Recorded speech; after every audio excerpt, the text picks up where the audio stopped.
Ito na guys, ang ating ice water guys. At ilalagay natin dito sa ref.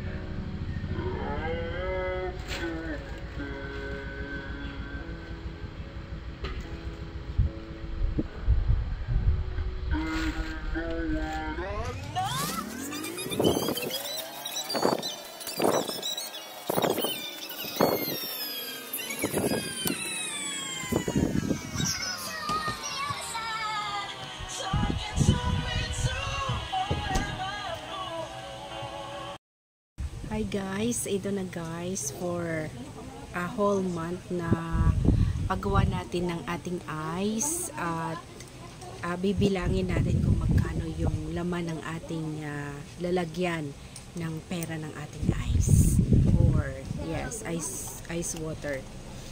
Bibilangin natin po. Ito po ay isang 500 5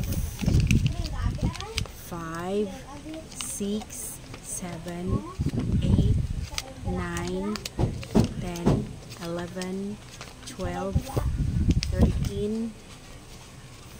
13. So, mayroon tayong 1,300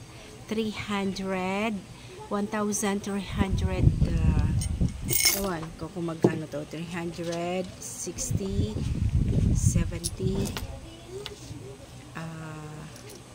80, 379 po. Ha? Oo. So, sa isang buwan po, mayroon po tayong 1,379 pesos na ginawang ice po. So, gagamitin po natin yung perang ito sa kukontribute ng ating SSS. Mayroon po tayong SSS contribution na 2,250 a month. So, ang pagbabayad ko nito ay every quarterly guys. So, siguro after 3 months baka magkakaroon ako ng 4,000 or 3,000, something like that, sa paggawa ng ice. At of course, malaking tulong yun kasi nakakasave po ako. Yung ref po namin ay ginagawa ko ng color ng aming soft drinks, kaya siguro ay napakalaking tulong yan kasi vacant naman po yung freezer kaya parang part na lang po siya ng pagbabayad ng aming kuryente po.